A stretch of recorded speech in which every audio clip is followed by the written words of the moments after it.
ஆயக்கலைகள் 64 அதில் ஆணும் பெண்ணும் அறிந்தது எத்தனை ரகசிய கேள்விகள். உலகெங்கிலும் உள்ள வசந்த் தொலைக்காட்சி நேயர்களுக்கு வணக்கம். இது உங்கள் ரகசிய கேள்விகள். கோடிக்கணக்கான மக்கள் பால்வினை நோயினால் பாதிக்கப்பட்டுக்கிட்டு இருக்காங்க. ஒவ்வொரு வருடமும் 3,50,00,000 மனிதர்கள் தவிர்க்கப்பட வேண்டிய, தடுக்கக்கூடிய, சரி செய்யக்கூடிய பால்வினை நோய்களால் பாதிக்கப்பட்டு இருக்காங்க. HIV தவிர 3 கோடி பேர். இதை பற்றி நம்ம ஒரு விழிப்புணர்வை ஏற்படுத்தணும் அப்படின்றதுக்காக இந்த நிகழ்ச்சியில் நம்ம தொடர்ந்து பேச இருக்கிறோம். இந்த பால்வினை நோய்களை பற்றி நம்ம பேசும்போது யாருக்கெல்லாம் வரும், யாருக்கெல்லாம் வராது. பல நேரங்களில் என்ன நினைக்கிறாங்கன்னா, வசதியானவங்க வராது, வசதியானவங்களுக்கு இந்த நோய் வராது, அல்லது ரொம்ப அழகாக இருக்கிற பெண்களுக்கு இந்த நோய் இருக்காது, இப்படி பல தவறான கண்ணோட்டம். வயசானவங்களுக்கு வராது, இப்படி ஏதாவது ஒரு தவறான கண்ணோட்டம். இன்னும் ஒரு அநியாயமான தவறான விஷயங்கள் என்னென்னா, ஒருத்தனுக்கு சிஃபிலிஸ் நோய் இருந்ததுன்னா இந்த ஆண் திருமணமே செய்யாத ஒரு கற்புள்ள பெண், அதாவது வெர்ஜின் உமன், ஆங்கிலத்தில் வெர்ஜின் உமனோட செக்ஸ் பண்ணாங்கன்னா இந்த பால்வினை நோய் இருக்கவனுக்கு அந்த நோய் குணமாயிடும்ன்றதெல்லாம் ஒரு தவறான நம்பிக்கை இருக்குது. இதனால் கிராமங்களில் அந்த காலத்தில் கல்யாணம் ஆகாத பொண்ணை தூக்கிட்டு போய் கற்பழிக்கிறது இதெல்லாம் பண்ணிகிட்டு இருந்தாங்க. இதில் சட்டம் என்ன சொல்லுது அப்படின்னா, மனைவியே ஆனாலும் கூட கணவன் மனைவியினுடைய உரிமை இல்லாமல் உடலுறவு கொள்வது தவறு. வெளிநாடுகளெல்லாம் கடுமையான குற்றம். இந்தியா இந்த வளரும் நாடுகளில் இது குற்றம் அல்ல. ஆனால் முன்னேறிய நாடுகளில் மனைவியே ஆனாலும் அவங்க விருப்பம் இல்லாமல் நீங்கள் அவங்களோட தகாத உறவு, வல்லுறவு வைத்து கொண்டால் அது குற்றம். நம்ம ஊரில் மனிதர்களை பற்றி எந்த மரியாதையும் பண்ணுறதில்ல. மனித உணர்வுகள், மனிதர்களை பற்றி எதையும் நம்ம சட்டம் பண்ணுறதில்ல. சரி, இப்போது யாருக்கெல்லாம் இந்த பால்வினை நோய்கள் வரும்? பால்வினை நோய்கள் எல்லா வயதினருக்கும் வரலாம். யார் அதிகமாக செக்ஸில் ஈடுபடுறாங்க, பாதுகாப்பு இல்லாமல் செக்ஸில் ஈடுபடுறாங்க, அவங்களுக்கு வரலாம். பொதுவாக யார் நிறைய செக்ஸில் ஈடுபடுறாங்க? யங் பீப்புள், இளம் வயதினர் தான் பண்ணுறாங்க. அவங்களுக்கு வர்ற வாய்ப்பு ரொம்ப அதிகம். அடுத்து பால்வினை நோய்கள் எல்லாமே பெரும்பாலும் செக்ஸ் மூலமாக தான் பரவுது. செக்ஸ் இல்லாமலும் பரவலாம். ரத்தம் ஏற்றுறதன் மூலமாக, இல்லை தொடுறதன் மூலமாக கூட ரொம்ப ரேராக வரலாம். இதெல்லாம் ரொம்ப காமன் அல்ல, ரொம்ப ரேர். ஒரு கால் இருக்காங்க. ஹலோ. ஹலோ, வணக்கம். யார் எங்கேருந்து பேசுகிறீங்க சார்? நான் சென்னையிலேருந்து பேசுகிறேன் சார். சொல்லுங்கள் சார், உங்கள் பேர் என்னங்க? என் பேர் செந்தில் சார். செந்தில், சொல்லுங்கள். உங்களுடைய நிகழ்ச்சி பார்ப்பேன் சார் நான். சொல்லுங்கள் செந்தில். ரொம்ப ரொம்ப ரொம்ப இது இருக்குது சார். உங்கள் நிகழ்ச்சி பார்த்து ரொம்ப என்ன சொல்கிறதுன்னா ரொம்ப தெளிவு வந்திருக்கு. நன்றி நன்றி செந்தில். ஆமாம், அதால் உங்களை நான் தேங்க்ஸ் சொல்கிறது தான் ஃபஸ்ட்டு ஃபோன் பண்ணேன். நிறைய விஷயங்கள் எனக்கு தெரியாமல் இருந்த விஷயங்களாம் உங்கள் மொழி தான் எனக்கு தெரிஞ்சுது. நன்றி செந்தில், நன்றி. நல்ல நிகழ்ச்சி. நீங்கள் மேலும் நல்லா பண்ணுறீங்க சார். நீங்கள் தேங்க்யூ சார். நன்றி நன்றிங்க. ஒன்று சார். Thank you thank you. ஒரு காலர் இருக்காங்க. ஹலோ. ஹலோ சார், உங்கள் ப்ரோக்ராம் டெய்லி பார்த்துட்ருக்கேங்க சார். உங்கள் பேர் என்னங்க, எங்கேருந்து பேசுகிறீங்க சார்? சார், நான் கோயம்புத்தூர்லேருந்து சுரேஷ்னு சொல்லிட்டு பேசுகிறேன். சுரேஷ், சொல்லுங்கள் சார். எனக்கு ஆணவப்பு ரொம்ப சின்னதாக இருக்குங்க சார். சரி, அது என்ன காரணங்க சார்? அது இல்லாமல் என்கிட்ட சுய இன்பம் பழக்கம் இருக்குங்க சார். எனக்கு சுய இன்பம் பழக்கத்தினால சிரித்து போயிருக்குமோ? அது தெரியல சார், தான் சார் நான் கேட்குறேன். அதாவதுங்க, ஒரு ரகசியத்தை தெரிஞ்சுக்கங்க. உலகத்தில் இருக்க எல்லா ஆண்களுக்குமே ஆணுறுப்பு சின்னதாக தான் இருக்குது. அவங்களுக்கு இன்னும் கொஞ்சம் பெருசாக இருந்தால் சந்தோஷமாக இருந்திருப்பாங்க எல்லா ஆண்களும். சரிங்க சார். ஆனால் ஆண்களுக்கு இருக்க ஒரே ஒரு குறை ஆணுறுப்பு சின்னதாக இருக்குன்னு. பெண்களுக்கு 2 குறை. ஒன்று மார்பகம் ரொம்ப பெருசாக இருக்குது, இல்லைன்னா மார்பகம் சிறிதாக இருக்குன்னு. இது ஏன் அப்படின்னா, தன் உடம்பை பற்றி திருப்தி இல்லாமல் தான் இப்படி இருந்தால் நல்லாயிருக்கும், நான் அப்படி இருந்தால் நல்லாயிருக்கும், உடம்பு கமலஹாசன் மாதிரி இருந்தால் நல்லாயிருக்கும், அஜித் மாதிரி இருந்தால் நல்லாயிருக்கும், இந்த மாதிரியான கற்பனைகள். அதே மாதிரி பெண்களுக்கு வந்து நடிகைகளை மாதிரி இருந்தால் நல்லாயிருக்கும். இப்படி இருக்கிறவங்க செக்ஸை என்ஜாய் பண்ண முடியாது. இவங்க அவங்க உடம்பு பற்றிய குறைகள்லையே மூழ்கி இருப்பாங்க. அதனால் அவங்களுக்கு வாழ்க்கையில் திருப்தியும் இருக்காது, வாழ்க்கையை என்ஜாய் பண்ணவும் முடியாது. இந்த உலகத்தில் நம்மளை போல் வேறு யாருமே இல்லை. நாம் ஒரு தனியான மனிதன். நம்மளை மாதிரி நமக்கு இணையான மனிதன் இந்த உலகத்தில் யாரும் இல்லை. நம்ம யாரோடையும் நம்மளை ஒப்பிட்டு பார்க்க வேண்டிய அவசியம் இல்லை. இந்த உலகத்தில் எனக்காக ஒரு தனி ரோல் இருக்குது. நான் செய்ய வேண்டிய காரியங்கள்னு சிலது இருக்குது. நான் சில காரியங்களை செய்ய முடியும். நான் என்னை போல் இன்னொருத்தன் இல்லை, என்னை போல் ஒருவன்ற மாதிரி என்னை போல் ஒருவனுமே இல்லை. நான் ஒரு யூனிக்கான மனிதன், தனி மனிதன். அதனால் அந்த மாதிரி ஒவ்வொருத்தரும் அவர்களை பற்றி சாட்டிஸ்ஃபை ஆகியிருந்தோன்னா நமக்கு செக்ஸை என்ஜாய் பண்ணலாம். ஆனால் இன்றைக்கு மீடியா நம்மளை அப்படி விடுறதில்ல. ஆண்களுக்கான ஸ்பெஷல் வெண்மையாக்குற க்ரீம், பெண்களுக்கு அழகாக்குறதுக்கு ஏகப்பட்ட ஐட்டம். தலையில் தடவுற எண்ணெயிலேருந்து முகத்தில் பவுடர்லேருந்து சோப்பே அழகு சோப்பு தான். எல்லாமே அழகாக்கிறதுக்கு ஏகப்பட்ட ஐட்டம்ஸு எந்த நேரமும் டிவியில் போய்கிட்டே தான் இருக்குது. அப்போது நாம் வந்து நல்லா இல்லை, நம்மளை மேம்படுத்திக்கலைன்னா நாம் உபயோகம் இல்லாத ஒரு ஆளாகிடுவோம், அழகு இல்லாத ஆளாகிடுவோம் அப்படின்ற உணர்வை இந்த மீடியாக்கள் நமக்கு உண்டு பண்ணிக்கிட்டே இருக்குது. இப்படி ஒரு உணர்வை உங்களுக்கு வச்சுருந்தீங்கன்னா நீங்கள் வாழ்க்கை என்ஜாய் பண்ணவே முடியாது. பெண்களுக்கு இதை கடுமையாக தலையில் ஏற்றிடுறாங்க இந்த டிவிக்களும் சேனல்களும் பல்வேறு விளம்பரங்களும். பெண்களும் அதை நம்புகிறாங்க. நம்ம இப்படி அலங்கரிச்சுக்கிட்டால் தான் நம்ம நல்லா இருப்போம், இல்லைன்னா நம்ம ஒதுக்கப்பட்டு விடுவோம், யாராலையும் விரும்பப்பட மாட்டோம்ன்ற ஒரு உணர்வு அவங்களுக்கு வந்துடுதுன்றது தான் ஒரு அபத்தமான உண்மை.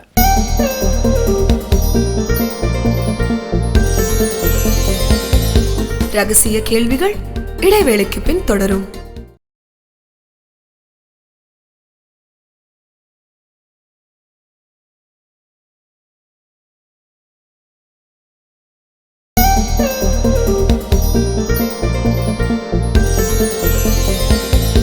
ரகசிய கேள்விகள் தொடர்கிறது. காலர் இருக்காங்க. ஹலோ. ஹலோ, வணக்கம் டாக்டர். வணக்கம். யார் எங்கேருந்து பேசுகிறீங்க மேடம்? சந்துரு பேசுகிறேன் டாக்டர். சந்துரு சொல்லுங்கள். எரெக்ட் ஆகி இன்சர்ஜன் பண்ண உடனே வெளியே வந்துருது டாக்டர். விந்து வெளியே வந்துடுதா? ஆணுறுப்பு? இல்லை டாக்டர், விந்து வெளியே வந்துடுது. சில நேரம் அப்படி வருங்க, ஒன்றும் கவலைப்பட வேணாம். சீக்கிரம் விந்து வந்துடுதுன்னு நினைக்கிறீங்க, அல்லது ஆணுறுப்பு முதல்ல ஆழமாக உள்ளே போய் செக்ஸ் பண்ண முடியுதா உங்களால்? முடியுது டாக்டர். முழுமையாக பெனிட்ரேட் பண்ணி செக்ஸ் பண்ண முடியுது டாக்டர். சரி, அப்போ அதில் பிரச்சனை இல்லை. உங்களுக்கு வந்து சீக்கிரம் விரைந்து விந்து வருதுன்றதான் பிரச்சனை. பெரும்பாலான உலகம் முழுவதும் உள்ள பெரும்பாலான ஆண்கள் 2 நிமிடங்களுக்குள்ளாகவே விந்து வெளியேற்றிடுறாங்க. அதனாலேயே உலக சுகாதார நிறுவனம் அல்லது ISSM வந்து என்ன முடிவு பண்ணியிருக்காங்கன்னா, 1 நிமிடம் நீங்கள் நல்லா பெனிட்ரேட் பண்ணி செக்ஸ் பண்ணால் கூட போதும். உங்களுக்கும் உங்கள் மனைவிக்கும் சந்தோஷமாக இருக்கிறீங்க, இதில் வருத்தம் இல்லை, உங்கள் உறவு பாதிக்கப்படலைன்னா இதை பற்றி நீங்கள் கவலைப்பட வேண்டாம், இது நார்மல். நிறைய மருந்து கம்பெனிகளுக்கு வருத்தம். இந்த மாதிரி ISSM international society of sexual medicine வந்து இப்படி டிக்ளேர் பண்ணதில் நிறைய மருந்து கம்பெனிகளுக்கு வருத்தம். ஏன்னா மருந்து விற்க முடியாது நிறைய. ஆனால் பல ஆண்களுக்கு இன்றைக்கும் அது ஒரு பெரிய குறை தான், எனக்கு சீக்கிரம் விந்து வந்துடுது அப்படின்னு. இதற்கு வந்து பல்வேறு முறைகள் இருக்கிறது. நம்ம சொல்லித்தரோம். ஸ்குவீஸ் பண்ணுங்கள், நீங்கள் கீழே படுத்து மனைவியை மேலேருந்து செக்ஸ் பண்ண சொல்லுங்கள், நல்லா ஆழமாக மூச்சு இழுத்து வெட்டுங்க, செக்ஸ் பண்ணுங்கள். இப்படி பல விஷயங்களை நீங்கள் பண்ணலாம். கெகில்ஸ் எக்ஸசைஸ் பண்ணுங்கள். இதெல்லாம் பண்ணி சரியாகலை அப்படின்னா மருத்துவரை அணுகி டெபாக்சிட்டின் போன்ற மருந்துகள் இன்றைக்கி கிடைக்குது. 15 நிமிடம் முதல் அரை மணி நேரம் வரைக்கும் நீங்கள் நீண்ட நேரம் செக்ஸ் பண்ணலாம். ஒன்றும் இதை பற்றி கவலைப்பட வேண்டாம். ஒரு காலர் இருக்காங்க. ஹலோ. மனநல சம்பந்தமா பேசணும். சொல்லுங்க மேடம், உங்க பேர் என்னங்க, எங்க இருந்து பேசுறீங்க? ஹலோ சார், நான் கும்பகோணத்துல இருந்து பேசுறேங்க சார். உங்க பேர் என்னங்க? பேர் மும்தாஜ். மும்தாஜ், சொல்லுங்க. வந்து மன பதட்டத்துக்கும் வந்து இந்த பேரிசியா 25 mgயும் ஜாபிஸும் சாப்பிட்டுட்டு இருக்கேங்க சார். 1 mgயும் 2 வருஷம் சாப்பிட்டேன். இப்ப திரும்ப வந்து அதுல பாதி இப்ப 12.5யும் 0.5யும் ஜாபிஸ் 0.5யும் சாப்பிட்டுட்டு இருக்கேங்க சார் 6 மாசமா. சரிங்க. மனம் இது அதனால சைடு எஃபெக்ட் எதுவும் வராதுங்க சார்? இல்லைங்க, உங்களுக்கு என்ன வயசாகுது? கல்யாணம் ஆயிடுச்சா? கல்யாணம் ஆயிடுச்சுங்க சார். பையன் காலேஜ் படிக்கிறான். 40 வயசு ஆகுது. அது முன்னாடியில இருந்து கொஞ்சம் பயந்து சுபாவமா தான் இருப்பேன் நானு. சரிங்க. ரொம்ப எல்லாத்துலயும் கொஞ்சம் கொஞ்சம் கொஞ்சம் எல்லாத்துலயும் கரெக்டா இருப்பேன். நீங்க கல்லூரிகளுக்கு பள்ளிகளுக்கெல்லாம் போனீங்களா மும்தாஜ்? இல்லைங்க. அங்கெல்லாம் போய் உங்களுக்கு ஒரு தன்னம்பிக்கையை உருவாக்கி இருந்தாங்கன்னா இன்னும் நல்லா இருந்திருப்பீங்க. உங்க குழந்தைகளையாவது படிக்க வைக்கிறீங்களா? நான் படிக்காட்டி கூட நான் 8th தான் அப்பெல்லாம் படிக்க வைக்க மாட்டாங்க, நிறுத்திட்டு. இல்லைங்க, இப்போ உங்க பொண்ணு இல்லையா உங்களுக்கு? இல்லைங்க சார். உங்க பொண்ணு இல்லையா? பொண்ணு இல்லை. பொண்ணு இல்லை. அதாவதுங்க, நம்ம குழந்தைகளை நம்ம தவறாக வளர்க்குறோங்க. அவங்கள வந்து நாம் விரும்புகிறபடி நமக்கு என்ன இருக்கோ அந்த மாதிரி வளர்க்குறோம். உங்கள் அப்பா அம்மா ஸ்கூலுக்கு போகிறது நல்லதில்லை, அங்கே போய் கெட்டு போயிடுவாங்கன்னா ஸ்கூலுக்கு அனுப்ப மாட்டாங்க. பயந்து ஆண்கள் சொல்கிறத கேளு, மிரட்டி அடித்து, இப்படி தான் நம்ம வன்முறையோடு தான் நம்ம குழந்தைகளை வளர்க்குறோம். வன்முறையோடு வளர்க்கும்போது பெரும்பாலான ஆண்கள் பெண்கள் வந்து பயந்த சுபாவமும் நடுங்க ஆரம்பிச்சிடுறாங்க. எந்த நேரமும் ஏதாவது தவறு வந்துடும், கெட்டு தப்பு பண்ணிடுவோம், யாராவது நமக்கு அடிச்சிருவாங்க, கெடுதல் வந்துரும்னு பயந்து வளர ஆரம்பிச்சிடுறாங்க. உங்களை ஒரு நாங்க வந்து ஜாயிண்ட் ஃபேமிலில இருந்தேங்க சார். அது இன்னும் மோசம். எல்லாரும் சேர்ந்து திட்டிட்டு இருக்காங்க. அது அவங்க அப்ப சித்தப்பாக்கு இப்படி நடக்குன்னு இவங்க தப்பு செஞ்சிருவாங்க. அது வந்து என் தங்கச்சிலாம் சும்மா சாதாரணமா அவ இதுக்கு கரெக்டா நடப்பா. நான் வந்து இவங்களுக்கு தப்பு செஞ்சிடாம நினைக்கணும், அவங்க நம்ம மேல குறை சொல்லிடக்கூடாது. அது மாதிரி ரொம்ப கரெக்டா என்னையே நான் அப்படிதான் வளர்த்துக்கிட்டேன். இவங்களுக்கு அப்படி நடந்துக்கணும், இவங்களுக்கு எப்படி நடந்துக்கணுமோ அவங்களுக்கு எப்படி நடந்துக்கணுமோ நடந்துக்கிட்டேன். ஆனா என்னத்த சித்தப்பா பெரியப்பாலாம் இருந்தாங்க, அவங்கவுங்க பொண்ணு தான் அவங்கவுங்க பார்ப்பாங்க. அடுத்தவங்க பொண்ணு என்னதான் நம்ம நடந்தாலும் அதுல என்ன கொஞ்சம் குத்தம் கண்டுபிடிக்கலாம். அந்த ஜாயிண்ட் ஃபேமிலிங்கிறம அதெல்லாம் எப்படி குத்தம் கண்டுபிடிக்கலாம், அவங்கள என்ன சொல்லலாம். இப்ப கூட நம்ம அந்த ஜாயிண்ட் ஃபேமிலில இருந்த அந்த பாசத்துல இப்ப கூட நம்ம கரெக்டா நடந்தா கூட இவன் நல்லா வந்துட்டா, இவளை எப்படி மட்டம் தட்டலாம், எப்படி பண்ணலாம், அப்படிதான் இந்த சொந்தக்காரங்க பாக்குற டைம்ல அது மனசு ரொம்ப பாதிக்குதுங்க சார். அப்படிதான் இருக்குங்க. அடுத்து வந்து கணவன் மனைவி உறவும் இப்போ அப்படி தாங்க இருக்குது. கணவர்களெல்லாம் காதலர்களாக இருக்கிறது இல்லை, அவங்களும் மிரட்டிக்கிட்டு குறை கண்டுபிடிச்சிக்கிட்டு இந்த விஷயங்கள் வந்து பெண்களுக்கு வந்து மிகப்பெரிய ஒரு மன அழுத்தத்தை உண்டு பண்ணிடும். அவங்கள வாழ்கிறதையே பதட்டமாக்கிறோம். ஹஸ்பண்ட் வீட்டுக்குள்ளே வந்தால் பதட்டம், அப்பா யார் வளரும்போது அப்பா உள்ளே வந்தால் பதட்டம். ஒரு தன்னம்பிக்கை கொடுக்குற வாழ்க்கை இல்லைன்றது தான் ரொம்ப ஒரு சோகமான விஷயம். நம்ம குழந்தைகளை வந்து நம்ம வழியாக நம்ம குழந்தைகள் வந்தாலும் கூட அவர்கள் இந்த உலகத்தினுடைய படைப்பு. நாம் மிரட்டி அதிகாரம் பண்ணி நாம் நினைக்கிற மாதிரி அவங்கெல்லாம் இருக்கணும் அப்படின்றதெல்லாம் தவறான விஷயம். அவர்கள் வந்து சுதந்திரமாக தைரியமாக இந்த உலகத்தை பார்க்குறதுக்கு, உலகத்தை எதிர்கொள்கிறதுக்கு அவங்கள தயார் பண்ணணுமே ஒழிய நம்ம எண்ணங்களையும் நம்ம பயங்களையும் நம்ம பதட்டங்களையும் திணிக்க வேண்டாம். மும்தாஜ், உங்களை பொறுத்த வரைக்கும் நிறைய புத்தகங்கள் படிங்க, தைரியமாக இருங்க. நீங்கள் யாரையும் சாட்டிஸ்ஃபை பண்ணணும்னு பயப்படாதீங்க. அவங்களுக்கு பயந்துக்கிட்டு இவங்களுக்கு பயந்துக்கிட்டு எல்லாருக்கும் விரும்புகிற மாதிரி நடக்கணும்னு அவசியம் இல்லை. அதனால் மருந்துகளை சாப்பிடுங்க. இது ஒன்றும் பெரிய சைடு எஃபெக்ட் இல்லை. இது சாப்பிடலைன்னா இன்னும் பயம் அதிகமாகிடும், உங்கள் வாழ்க்கை சிக்கலாகிடும். மருந்துகளை சாப்பிடுங்க. இன்னும் தைரியமான ஒரு மனிதராக இனிமேலாவது வாழ முயற்சி பண்ணுங்கள். ஒரு காலர் இருக்காங்க. ஹலோ. ஹலோ, சொல்லுங்க சார். வணக்கம். யார் எங்கேருந்து பேசுகிறீங்க? வணக்கம், மன்னார்குடிலேருந்து பேசுகிறேன் சார். உங்கள் பேர் என்ன சார்? பாஸ்கர் சார். பாஸ்கர், சொல்லுங்கள். நம்ம இந்த தாமத்திய உறவுல வந்து பையன் பதட்டம் சார். அதான் சார் என்ன எப்படி மருந்து சாப்பிடலாமா என்னன்னு கேட்குறது. கல்யாணம் ஆயிடுச்சா? ஆயிடுச்சு சார். குழந்தை இருக்கா? இல்லை சார். எவ்வளோ வருஷம் ஆச்சு கல்யாணம் ஆகி? ஒரு 6-7 மாதமாச்சு சார். 7 மாதம். முழுமையாக ஆணுறுப்பு உள்ளே போய் ஆழமாக உள்ளே போய் செக்ஸ் பண்ண முடியுதா உங்களால்? முடியுது சார். முடியுது சார். அப்புறம் எதனால பயப்படுறீங்க? பதட்டம் இருக்குது. அது சீக்கிரம் வெளியாயிருது சார். விந்து சீக்கிரம் வர்றதுனால பதட்டமாக இருக்கீங்க. ஆமாம் சார். சரிங்க. இது வந்து நம்ம இந்த நிகழ்ச்சியில் நிறைய சொல்கிறோம். நீங்கள் கீழே படுத்துக்கிட்டு மனைவியை மேலேருந்து செக்ஸ் பண்ண சொல்லுங்கள். செக்ஸ் ஆரம்பிக்கிறதுக்கு முன்னால் பெண்ணுக்கு கிளைட்டோரஸ்னு ஒரு உறுப்பு இருக்குது, அதை தூண்டுங்க நாக்கு வச்சு. ஏ ஸ்பாட்டுன்னு ஆணுறுப்பு பெண்ணுறுப்பினுடைய உள் பகுதியில் மேல் பகுதியில் இப்படி தூண்டுங்க. மார்பகங்கள் பி ஸ்பாட் பிரெஸ்ட்டுன்னு சொல்லி மார்பகங்கள் மார்பு காம்புகளை தூண்டுறதுனால 2-3% பெண்கள் உச்சக்கட்டம் அடைய முடியும். ஜி ஸ்பாட்டுன்னு பெண்ணுறுப்பினுடைய மேல் பகுதியில் 1.5 சென்டிமீட்டரில் இருக்குது, அதை தூண்டுங்க. இதெல்லாம் தூண்டுறதுக்கே 15-20 நிமிஷம் ஆகிடும். அப்புறம் நீங்கள் கீழே படுத்து மனைவியை மேலேருந்து செக்ஸ் பண்ண சொல்லுங்கள். இப்படி பல்வேறு முறைகளில் நீங்கள் செக்ஸ் பண்ணிங்கன்னா உங்கள் மனைவி சீக்கிரம் உச்சக்கட்டம் அடைஞ்சிருவாங்க. அதுக்கப்புறம் இதுக்கிடையில் 1 மணி நேரம் 1/2 மணி நேரம் ஆகிடும். அதுக்கப்புறம் நீங்கள் எப்படி செக்ஸ் பண்ணாலுமே 2 பேருமே சந்தோஷமாக இருப்பீங்க. உங்களுக்கும் உச்சக்கட்டம் வந்துடும், மனைவிக்கும் உச்சக்கட்டம் இருக்கும். செக்ஸை 2 பேரும் என்ஜாய் பண்ணலாம், ஒன்றும் பிரச்சனை இல்லை. இதெல்லாம் சரிப்படலைன்னா மருத்துவர் அணுகுங்க. அற்புதமான மருந்துகள் இருக்குது இன்றைக்கி. நீண்ட நேரம் நல்லா செக்ஸ் பண்ணலாம், ஒரு பிரச்சனையும் இல்லை.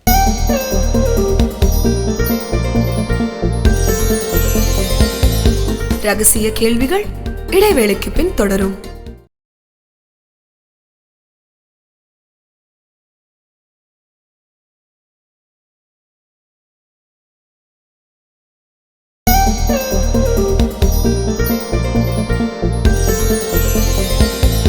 ரகசிய கேள்விகள் தொடர்கிறது. ஒரு காலர் இருக்காங்க. ஹலோ. ஹலோ வணக்கம், யார் எங்கேருந்து பேசுகிறீங்க சார்? ஹலோ சார், நான் இது விருத்தாச்சலத்துலேருந்து கிஷோர் பேசுகிறேன் சார். கிஷோர் சொல்லுங்கள். சார் நான் உங்களோட தீவிர ஃபேன் சார். காலேஜ் டேஸ்லேருந்து உங்கள் நிகழ்ச்சிலாம் பார்த்துட்டு இருக்கேன் சார். நன்றி கிஷோர், சொல்லுங்கள். சார் ஒரு சின்ன டவுட் ஒன்று சார். பெரிய டவுட்டாக இருந்தாலும் கேட்கலாம், சொல்லுங்கள். ஓகே சார், இது இப்போ அலைன்ஸ் பார்த்துட்டு இருக்காங்க சார் வீட்டில். Okay okay. வீட்டில் பொண்ணு வீட்டில் என்ன சொன்னாங்கன்னா செமன் டெஸ்ட் கேட்டாங்க. செமன் டெஸ்ட் எடுத்து பார்த்தப்ப ரிப்போர்ட் பார்த்தீங்கன்னா டோட்டல் செமன் கவுண்ட் வந்து 30 சார் மில்லியன் வந்திருக்கு. சரி. அதில் ஆக்டிவிட்டி பார்த்தீங்கன்னா 80% இருக்குது சார். சரி.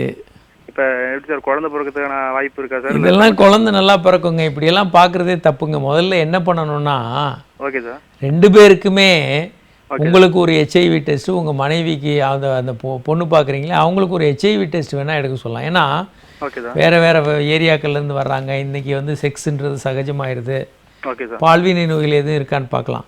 இந்த விந்து டெஸ்ட் பண்ணுறது அது இதுன்றதெல்லாம் பொதுவாக தேவையில்லாத விஷயங்கள் தான். Okay sir. சரி, நார்மலாக இருக்குன்னா எவ்வளோ சார் இருக்கணும் கவுண்ட்? நார்மல் அப்படின்னு உலக சுகாதார நிறுவனம் சொல்கிறது வந்து 39 மில்லியன் இருக்கணும். Okay sir, okay sir. அதில் ஊர்ந்து போகிற அணுக்கள் வந்து 40%, உரிச்சிதைவு இல்லாத அணுக்கள் 4%, உயிரோடு இருக்கிற அணுக்கள் 58% இருக்கணும். சரி, நீங்கள் கவலைப்பட வேண்டாம். நீங்கள் இன்னொரு லேபில் செய்யுங்க. ஏன்னா விந்து வந்து மேலும் கீழும் போய்கிட்டு தான் இருக்கும், ஒரு நேர்கோடாக இருக்காது.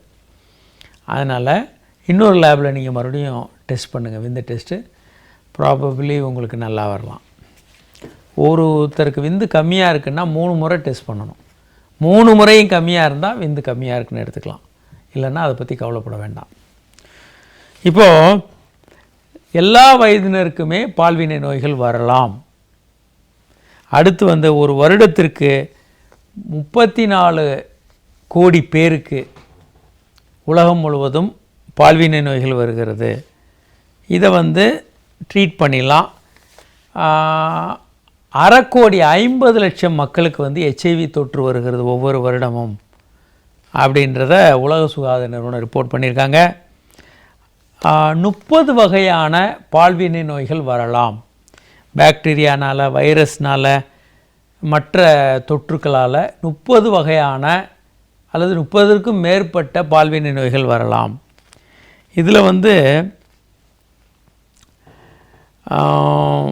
பாக்டீரியா போன்ற விஷயங்களை சரி செய்துடலாம், ட்ரீட் பண்ணிடலாம். வைரஸ் நோய்கள் வந்து க்யூர் பண்ண முடியாது. வைரஸ்னால் முக்கியமாக என்ன? ஹெச்ஐவி போன்ற வைரஸ், ஹெர்பிஸ் போன்ற உறுப்புக்களில் வரக்கூடிய பால் உறுப்புக்களில் வரக்கூடிய அக்கி வந்து க்யூர் ஆகாது. ஒரு காலர் இருக்காங்க. ஹலோ ஐயா, வணக்கங்கய்யா. வணக்கம், யார் எங்கேருந்து பேசுகிறீங்க சார்? ஐயா, நான் கோயம்புத்தூர்லேருந்து பேசுகிறேங்க. என் பேர் ராதாகிருஷ்ணனுங்க. ராதாகிருஷ்ணன், சொல்லுங்கள். ஐயா, எனக்கு வயசு 24 வயசு ஆகுதுங்கய்யா. சொல்லுங்கள். இன்னும் ஒரு 6 மாதத்தில் எனக்கு மேரேஜ் ஃபிக்ஸ் பண்ணியிருக்காங்க. கங்க்ராச்சுலேஷன், சொல்லுங்கள். மேக்ஸிமம் எனக்கு ரொம்ப ஒரு செக்ஸுவல் எண்ணங்களாக அதிகமாக இருக்குங்கய்யா. இந்த வயதில் வரலன்னா அப்புறம் எப்போங்க வரும்? வரத்தான் செய்யும், நல்லது தான். கண்டிப்பாங்கய்யா. அடிக்கடி இந்த ஒரு கைப்பழக்கங்கள்லாம் வருதுங்க, அதனால ஒன்றும் தப்பு இல்லைங்களா? இந்த வயதில் செக்ஸி எண்ணங்கள் வர்றது, சுய இன்பம் பண்ணுறது, தூக்கத்தில் விந்து வர்றது, அதனால எல்லாம் அந்த மாதிரிலாம் பிரச்சனை வந்துடாதுங்களா? இப்படி நீங்கள் நினச்சிங்கன்னா கண்டிப்பாக உங்களுக்கு ஆண்மை குறைவு வரும். இப்படி நீங்கள் நினைக்கணும் உங்களுக்கு ஆண்மை குறைவு வரணுன்றதான் அந்த போலி மருத்துவர்களுடைய எண்ணம். அதனால தான் கருத்தேற்றம்னு இந்த மாதிரி சொல்லி சொல்லி உங்கள் தலையில் ஏற்றி விட்ருவாங்க. இந்த மாதிரி ஆகும்னு சொன்னாங்கன்னா 4 தடவை சொன்னால் ஆயிரும். கோயா பெல்ஸ் அப்படி தானே பண்ணுவார், அந்த மாதிரி பிரச்சாரம் அது. சொல்ல சொல்ல பலமுறை சொல்லும்போது ஒரு பொய் கூட உண்மையாக மாதிரி ஆகிடும். அப்புறம் உங்களுக்கு இந்த பிரச்சனை வர ஆரம்பிச்சிடும். நீங்கள் செக்ஸ் எண்ணங்கள் வர்றது, விரைப்புத்தன்மை வர்றது, சுய இன்பம் பண்ணுறதெல்லாம் நீங்கள் ஆரோக்கியமாக இருக்கிறீங்கன்றதுக்கான அடையாளம். அதனால் இதை மாதிரி கவலைப்படாதீங்க. இப்போ நம்ம ஏன் பேசுகிறோம் அந்த பால்வினை நோய்களை பற்றி இந்த நிகழ்ச்சியில்? இவங்களால் சுய இன்பம் பண்ணிவிட்டு வீட்டில் ஒழுங்காக இருக்க முடியறதில்ல. தேவையில்லாமல் ஒரு தொற்று நோய் உள்ள ஒரு பெண்ணோடையோ ஆணோடையோ செக்ஸ் பண்ணி இவங்க தொற்றுக்கு ஆளாகிறாங்க. ஒரு காண்டம் கூட போடுறதில்ல. இதை தவிர பெண் கர்ப்பமாகலாம். இப்படி ஏகப்பட்ட பிரச்சனை. ஸோ இதை தவிர்க்கிறதுக்கு என்னென்ன செய்யணும் அதுதான் அந்த நிகழ்ச்சியில் நம்ம பார்க்க போகிறோம். அதே மாதிரி ஒரு காலர் இருக்காங்க. ஹலோ ஹலோ சார், வணக்கம் சார். வணக்கம். யார் எங்கேருந்து பேசுகிறீங்க சார்? சார் திருவள்ளூர்லேருந்து பேசுகிறேன் சார். ஸோ உங்கள் பேருங்க? கார்த்திக் சார். கார்த்திக், சொல்லுங்கள். சார் எனக்கு வயசு 25 சார். மேரேஜ் ஃபிக்ஸ் பண்ணியிருக்காங்க. சரி. எனக்கு அந்த ஆண் உறுப்பு சின்னதாக இருக்கிற மாதிரி எனக்குள்ள ஒரு உறுப்பு ஏற்பட்டு. சரி. அதான் பார்க்கலாமா? அதாவதுங்க, ஒரு பெண்ணுக்கு மார்பு சின்னதாக இருந்தால் கூட குழந்தை பெற்றுக்கிறது, குழந்தைக்கு பால் ஊட்டுறது எல்லாத்துக்கும் அந்த மார்பு போதும். ஆனால் என்ன பிரச்சனைன்னா, இது ஒரு ஆண்களுடைய உலகம், மேல் டாமினேட்டட் சொசைட்டி. பெண்ணுக்கு பருத்த மார்பு இருக்கிறது தான் அழகு, கவர்ச்சி படங்களாக நீங்கள் அதனால் எல்லா பத்திரிகைகளையும், குடும்ப பத்திரிகைன்றதுலேருந்து எல்லா பத்திரிகைகளையும் கவர்ச்சியான படங்களை நீங்கள் பார்க்க முடியும். குடும்பத்தோடு பார்க்கக்கூடிய சினிமா படங்கள்லையும் பெண்கள் மார்பை காட்டுறதுல ரொம்ப ஆர்வமாக இருப்பாங்க. அதுலேருந்து என்னென்னா, மார்பகங்கள் பெருசாக இருந்தால் தான் அழகுன்றத நம்மகிட்ட சொல்லுவாங்க. சிவப்பாக முகம் இருந்தால் தான் அழகுன்றதையும் திரும்ப திரும்ப விளம்பரங்கள் சொல்லிக்கிட்டு இருக்கோம். இவங்க எல்லாம் சேர்ந்து நமக்கு அழகுன்னா என்ன, கவர்ச்சின்னா என்னன்றதை நமக்கு சொல்லி கொடுத்துக்கிட்டு இருப்பாங்க. அதை நாமளும் நம்பிடுவோம், அதை தேடி ஓடிக்கிட்டு இருப்போம். ஸோ பெண்கள் மார்பகங்களை பெருசாக்கிறதுக்கு கோடிக்கணக்கில் உலகம் முழுவதும் ஆப்ரேஷன் பண்ணிக்கிறாங்க. ஆண்களும் இப்போது பெருசாக இருக்கிற உறுப்பு தான் ஆண்மைக்கு அழகு, அதுதான் ஒரு பெண்ணை திருப்தி பண்ணுறதுக்கு சரியான ஆயுதம், இப்படி நம்ப ஆரம்பிச்சிட்டாங்க. இது உண்மை அல்ல. ஆனால் கண்டிப்பாக நான் அப்படி பண்ணால் தான் எனக்கு மனத்துக்கு திருப்தி இல்லைன்னா எனக்கு அசிங்கமாக இருக்குது, வாழவே பிடிக்கலன்னு நினைக்கிற ஆண்கள் ட்ரீட்மெண்ட் எடுத்துக்கலாமா? எடுத்துக்கலாம். நீங்கள் கண்டிப்பாக உங்கள் மனது ரொம்ப குழப்பமாக இருக்குது, பயமாக இருக்குது, ரொம்ப எடுத்துக்கிட்டால் தான் நல்லாயிருக்கும்னு நினச்சிங்கன்னா நீங்கள் எடுத்துக்கலாம். சாதாரணமாக எடுக்க வேண்டியதில்லை. பெரும்பாலான ஆண்கள் நல்லா தான் இருக்கிறாங்க, ஆனாலும் உறுப்பு சின்னதாக இருக்குதுன்னு கவலைப்படுறது காமனாக பார்க்குறோம். இன்னும் நிறைய விஷயங்கள் நம்ம இந்த நிகழ்ச்சியில் தொடர்ந்து பேச போகிறோம். இன்று எங்களோட தொடர்புகளை இல்லாத வாசகர்கள் உங்கள் கேள்வியில் எங்களுக்கு SMS மூலமாக அனுப்பலாம். 9841266666 என்ற எண்ணுக்கோ 94494444 என்ற எண்ணுக்கோ உங்கள் கேள்வியில் எங்களுக்கு SMS மூலமாக அனுப்பலாம். அல்லது hi@drkamaraj.net என்ற மின்னஞ்சல் முகவரிக்கு உங்கள் கேள்வியில் எங்களுக்கு மின்னஞ்சல்கள் அனுப்பலாம். மீண்டும் நாளை சந்திப்போம். வணக்கம்.